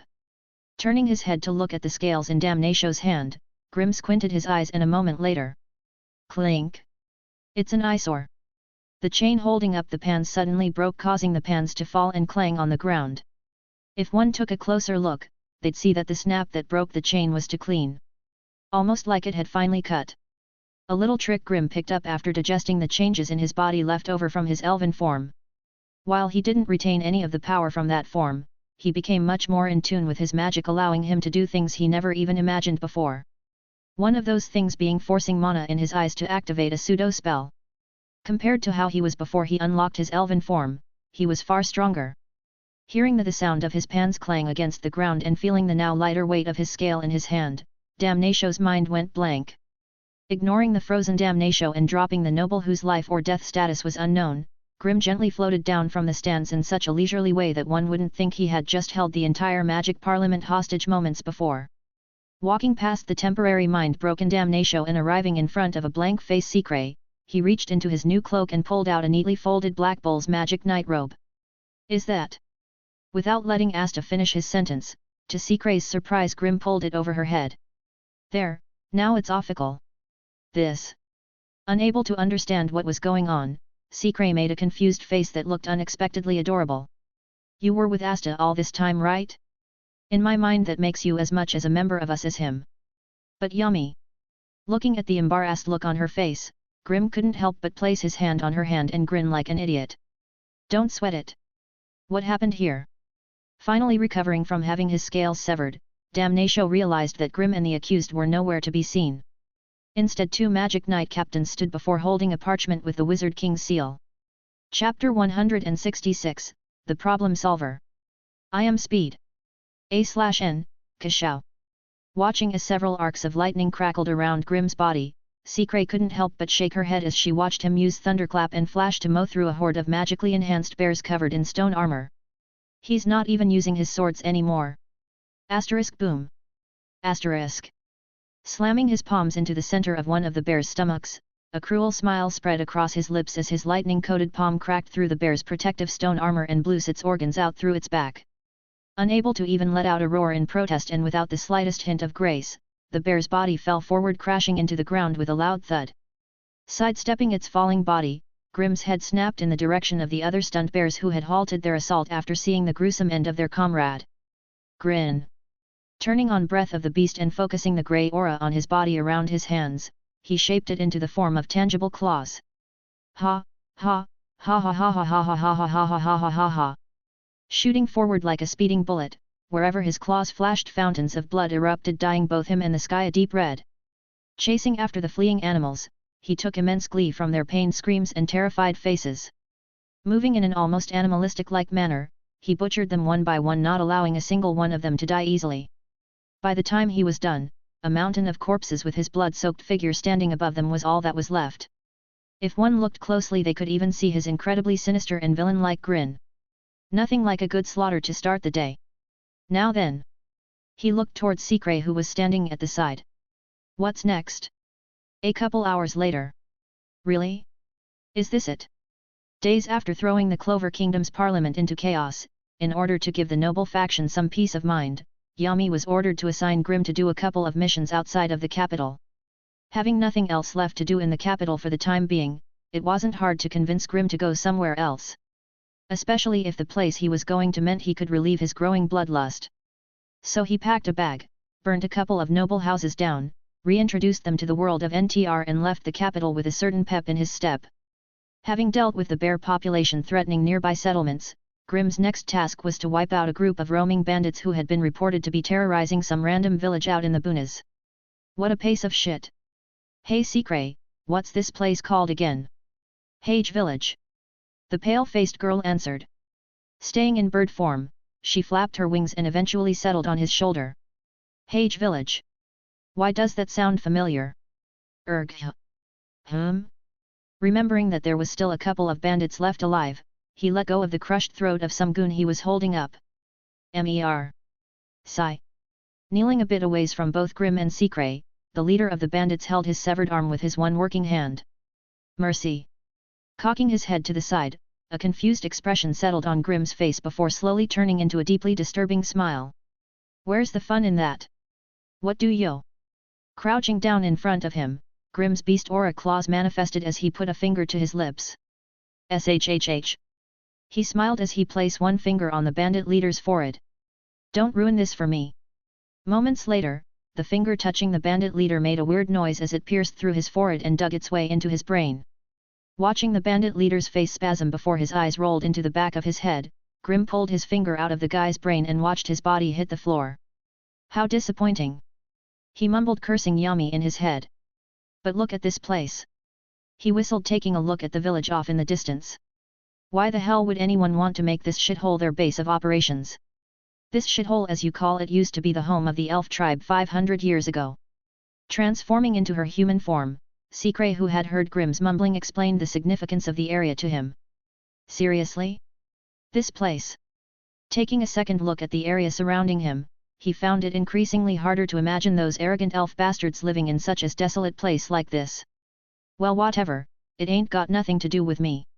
Maybe it was because he had faced off against several dozen elves and even a devil at the time, but when comparing the strength of each race, humanity seemed to fall short by a large margin.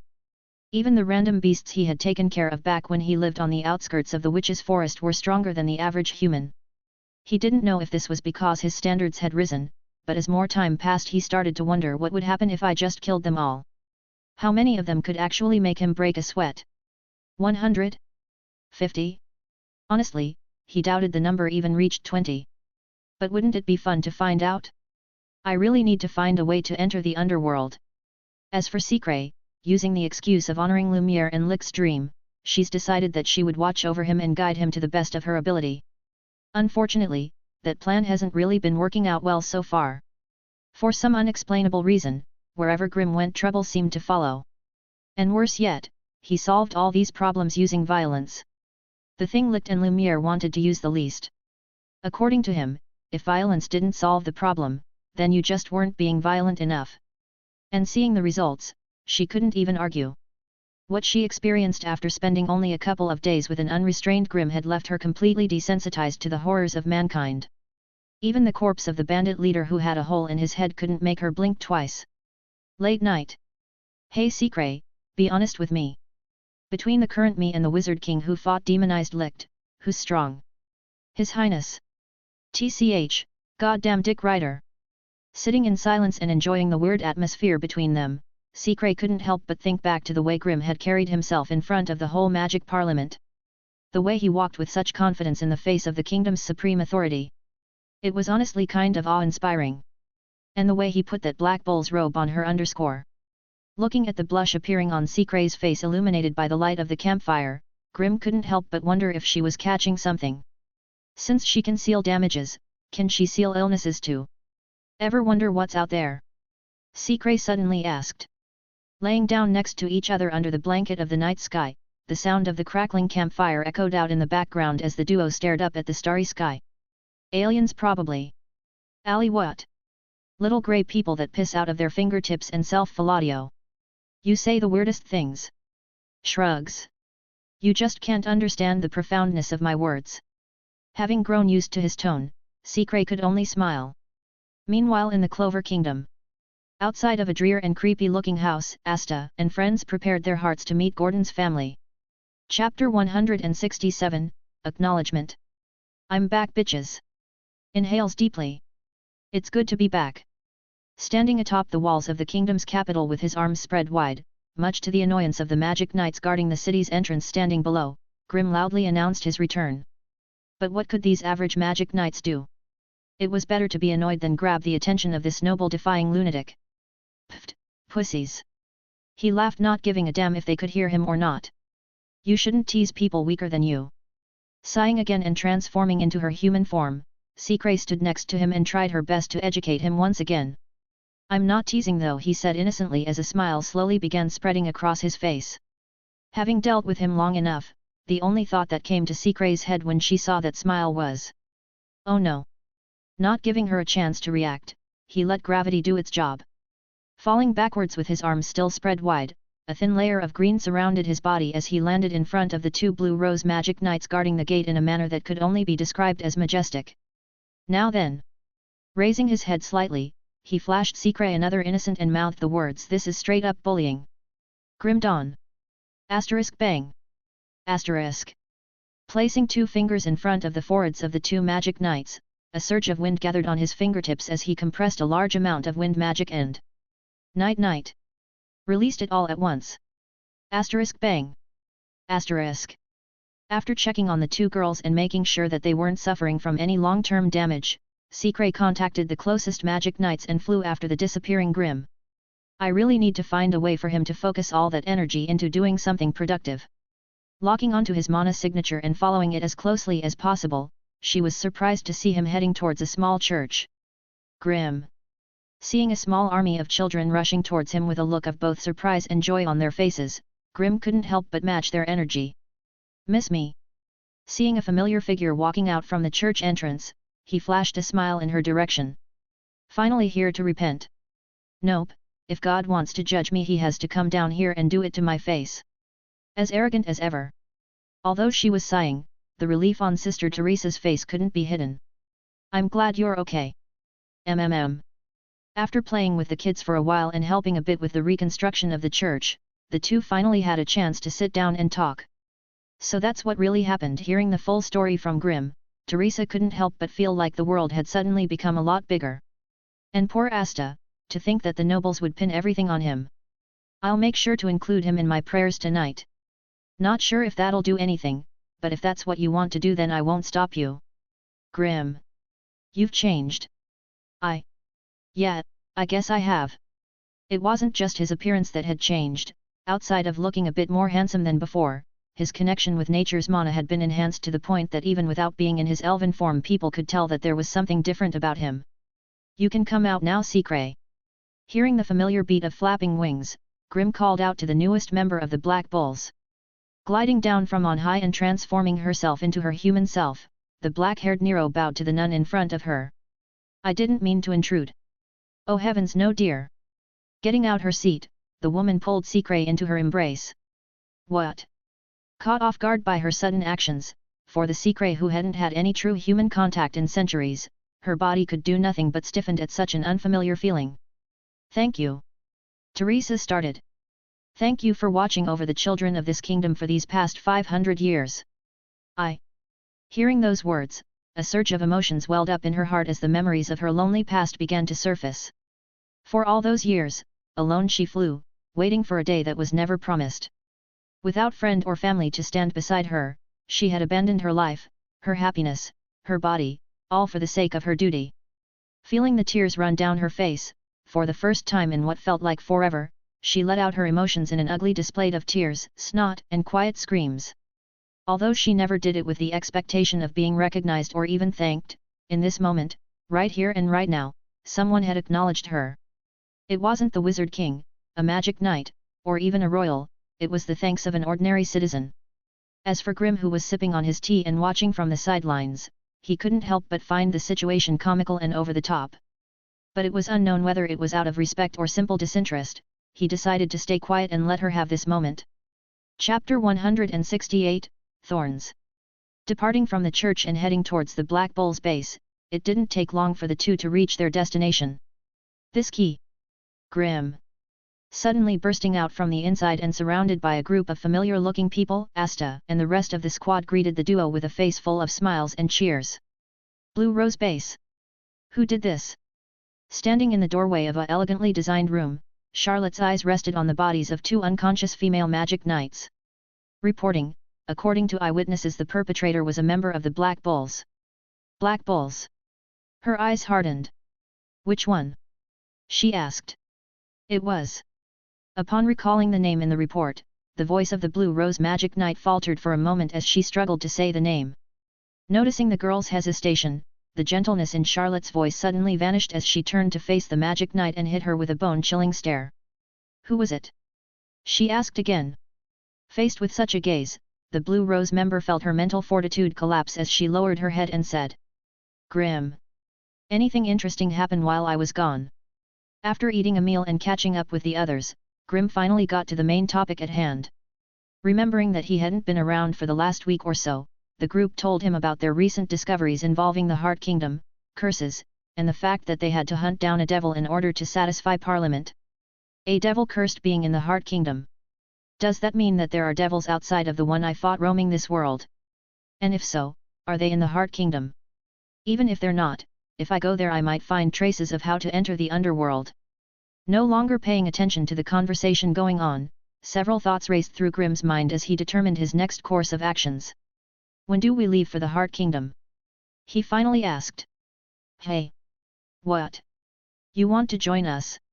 Not expecting Grimm to be the one to take the initiative, everyone's head snapped in his direction as the group was taken aback by his sudden interest. From what they knew about Grimm, he definitely wasn't the type to help someone out of the goodness of his heart. Even his clash with Parliament could be taken as him just wanting to bully the nobles, again. This guy. Vanessa sighed before asking the question on everybody's mind. Why do you want to go anyway? To that he could only shrug. You said that there was a devil-cursed being living there, right? Who's to say that the devil who cursed them isn't still there? Wouldn't it make more sense for someone with my magic type to go as backup? You know, in case something devil-related happens. Waves Grimoire in front of them. Better safe than sorry, right? He smiled. He's not wrong. Finding herself at a loss for words, Vanessa had to admit that what he said made sense. What you're saying is true, but why do I feel that you going will only make things more complicated? Tomato tomato. He brushed her off and immediately turned to Noelle. So when we leaving? Yeah, about THA. Before Noelle could tell him that they still needed to talk to Mimosa about gaining access to the kingdom, the wall behind her suddenly exploded, causing her hair to flutter wildly as a pissed-off Charlotte followed by several members of her squad stormed in holding her vine whip and exuding a dangerous amount of murderous intent. Captain Charlotte! The others gasped, not expecting that the one to break into their base would be her. Ignoring the looks of surprise on their faces, there was only one thing in this room that her eyes were stuck on. Griam! She seethed. You're much slower than I expected, Blondie. Unlike his squad mates, Charlotte's appearance was something he had saw coming from the moment he injured the members of her squad. In fact, the only thing he hadn't expected was the amount of time it would take for her to get here. You. Charlotte's eyes widened in anger as her grip on the whip tightened. You'll pay. Really now? Grimm chuckled at such a statement. Just try it. Walking past the confused-looking Black Bulls and standing adjacent to the Blue Rose captain. He tapped his cheek and with a playful grin on his face he said, take your best shot. Asterisk swoosh. Asterisk. Without wasting any words or acting under false pretenses, Charlotte's arm flew in the air as she swung her whip down with the force to split the base in half. But who was Grimm? Faced with the threat of the descending whip, with the power of breath of wind and the outward force generated by compressing and releasing large amounts of wind on his side, deflecting such an attack was child's play. That's your opening? Let me show you how it's done. Crackle. Breath of thunder, first form, thunderclap and flash. Asterisk slash. Asterisk. turning into a bolt of yellow lightning and flashing past a group of blue rose magic knights. Moments later, the scene of several bodies hitting the floor caused everyone watching to stop moving. Grim! Charlotte screamed, seeing the fall of her comrades. While all this was going down, the rest of the Black Bulls stood there in both shock and confusion, not understanding what was happening. It was only after seeing Grim start fighting that Luck broke out of this stupor and joined in. "This is why you need to stick around more, Grim. It's much more fun here when you do. Lightning magic, thunderclap, crumbling orb. Breath of thunder, third form, thunder swarm. Stay away from them." Watching the flashes of blue and yellow lightning tear through her squad members, a panicked Charlotte dove into the skirmish. But would Grim allow her to interfere? Hell no. Wanting to see how much angrier he could make her, he purposefully avoided facing her head-on, choosing only to focus on her comrades. "Watch, Charlotte. Watch as those precious comrades of yours fall. Watch as you fail to protect them. Watch and realize your powerlessness." Enough. Briar creation magic, corpse hunting briar tree. Corpse hunting briar tree, vine whip transforms into several prickle-covered vines, which extend to considerable length as they surround the user. These prickly vines actively hunt the user's targets. Once these vines have caught them, they converge together and rise to create a tall trees of briars while the targets are still trapped between the prickles. Additionally, the user can create multiple trees at once to defeat a large number of opponents. These prickles are sharp enough to shred the targets that are trapped within the vines. Seeing her comrades helplessly falling to the combined might of the Grim Luck duo, Charlotte's rage-covered mind was instantly swept away as she realized just how much danger her squad members were in. Thus she activated this spell inside the cramped space of the Black Bull's base, determined to end things now. Breath of blue flames. Asterisk swoosh. Asterisk. I am possible. Watching with disbelief in her eyes as Grim's blue flames swept through her newly created vines, a shock ran through Charlotte's body. Wanting to move by finding her feet rooted to the ground, for the first time since starting this fight, she realized the folly of her actions. He has fire magic. How could I forget? It's as I thought, even though I no longer have access to my elven power, my control on mana has become much more exquisite compared to before. If it's like this, I don't have to worry about accidentally burning this place down. Having rendered Charlotte's magic powerless and ineffective, Grim let the flames do their job as his focus shifted back onto the scrambling members of the Blue Roses. Asterisk bang. Bang. Bang. Asterisk. Repeatedly punching a female magic knight in the face until it was unrecognizable and his fists were bloody, Grim soon dropped the mage and walked towards the teary-eyed Charlotte while a certain proverb replayed in his head. A punch to the face puts a bitch in their place. Seeing the bloodied fist and amused expression, what was left of Charlotte's rational mind completely crumbled as she summoned as much magic power as she could handle and launched her briar magic at him. But just like before, Grim effortlessly burnt them into a crisp. Honestly speaking. Grim's voice echoed amongst the sound of crackling flames. It's a bit disappointing to win like this, but I never took you seriously from the start. After all, other than Mirioliana and Yami that one time, no other captain has made my heart race. As for the state of your squad members, well, you can only blame yourself for that one, really. I mean, what kind of retard would bring such a small amount of magic knights to invade another squad's magic knight base? It's like you wanted them to be crippled. Oh well, better luck next time, right? Standing in front of the Blue Rose captain, he looked into her eyes and waited for her response. If you want to continue, now would be the best time to attack. He whispered. What are you doing? Suddenly jumping in between the two of them, Noelle pushed the two away and sent a questioning gaze Grim's way. What?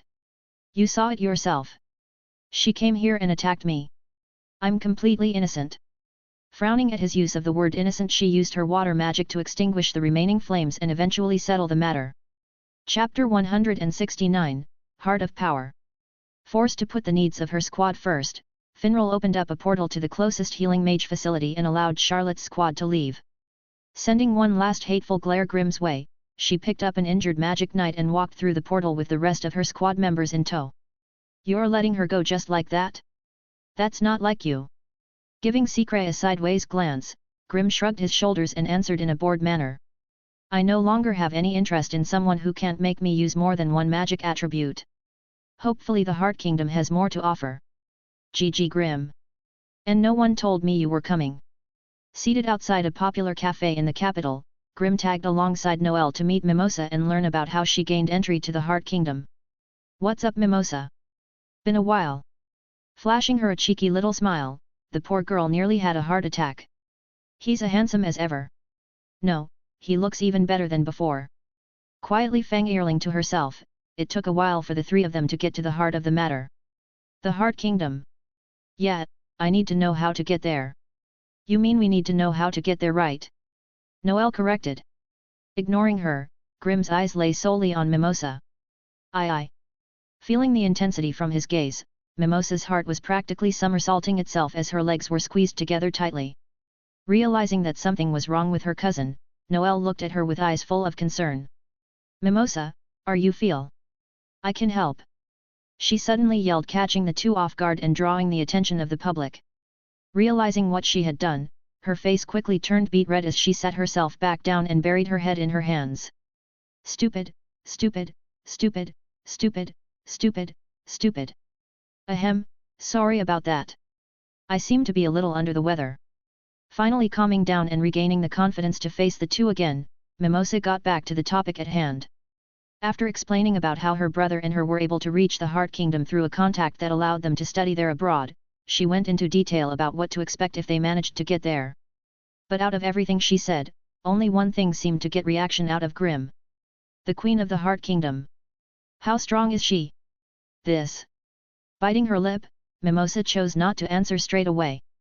"I didn't meet her personally, but I'd estimate that she's on par with the combined power of our kingdom's magic knights." Grins. "So she's Wizard King level." Practically buzzing with anticipation, the mana in the area started to vibrate as if responding to his feelings. Grimm. Noelle said his name shakily. "A fight.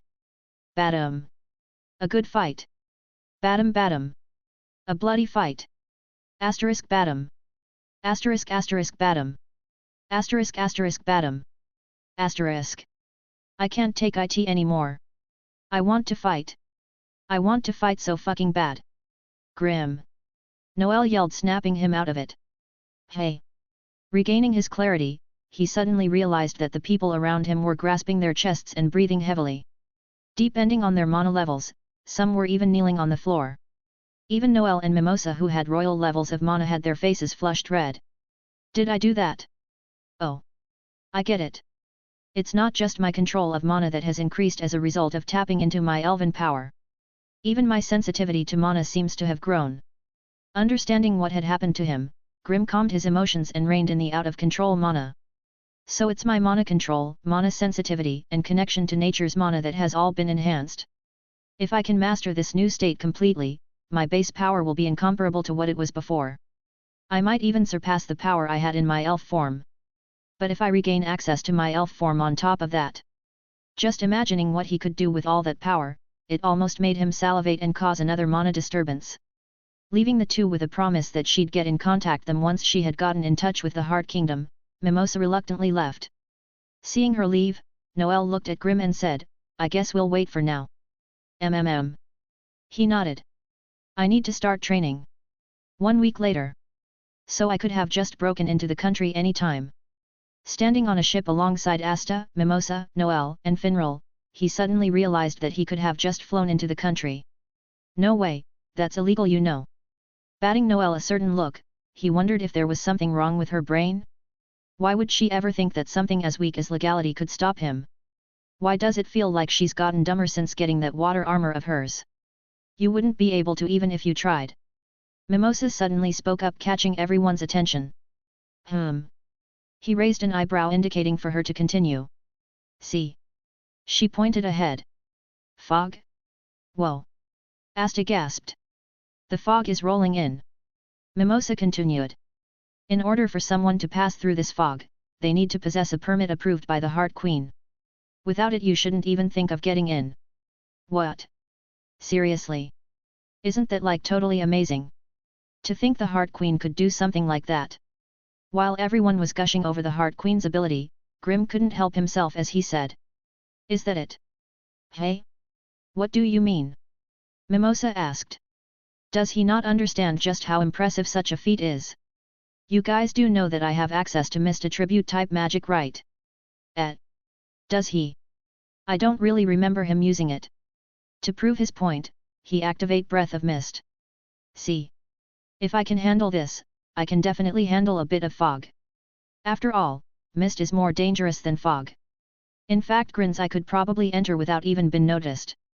Moments later, Grimm's figure disappeared as he raced towards the fog with mist surrounding his body. Chapter 170, Stage 0. Heart Kingdom Throne Room. Phew, it seems that not everything is going to plan. Standing behind a plain-looking throne, a woman whose body was largely made up of flowing water chuckled in a playful manner. The woman seated on the throne on the hand sighed heavily. With what we know about his personality, we should have seen this coming. So, what do you want to do?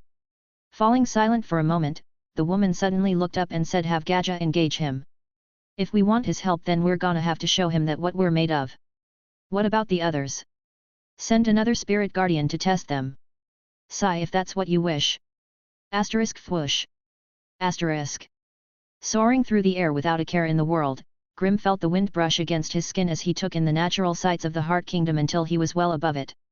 The mana in this place feels way cleaner compared to the Clover Kingdom. Closing his eyes and taking it all in, he suddenly felt the corner of his eye twitch. Let me guess. He smiled and turned around. You're a magic knight of the Heart Kingdom. Behind him, a tall man with a lean body and a large scar running down from his left cheek to neck floated silently. The most striking thing about him was definitely his black hair with a striking patch of white at its center. We're called Spirit Guardians here. Is that so? Grimm smiled and looked at him up and down while nodding. He's floating without using magic. Wearing sleeveless loose-fitting clothing, from his aura alone he could tell that this man was no stranger to combat. Hat. I guess I can play with you a bit before I go and step on that queen of yours. Having the queen's face flash through his mind, the blank look on the spirit guardian's face suddenly turned stern as he stretched out his right hand and said, you won't get the chance. Lightning Magic, Tengiolia. Tengiolia. Upon activation, the caster holds out their right hand and releases a lightning bolt from their palm. This spell is incredibly fast. Watching without his eyes doing so much as twitch, Grimm's body leaned slightly to the left and let the long stretch of yellow pass by him. He dodged. Frowning at the ease in which Grimm avoided his magic, Gaja fired the spell off again in short bursts. Asterisk zap. Asterisk. Asterisk zap. Asterisk. Asterisk zap. Asterisk. Asterisk zap. Asterisk. It's fast, but not particularly difficult to avoid if I know the trajectory. Reading the flow of mana through his hyperfocus ability, he noted that evading such attacks wasn't really that hard for the current him. Hyperfocus, a combination of Grimm's mana sensing, key reading, see-through world, beast instincts, and divination magic rolled into one. While it takes a toll on his mental strength the longer it is in effect, when utilized properly nothing can escape his perception.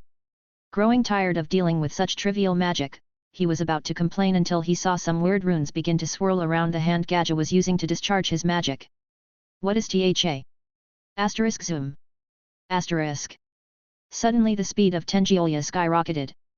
Even managing to outpace the processing speed of his hyperfocus and brush against his arm causing a splurt of blood.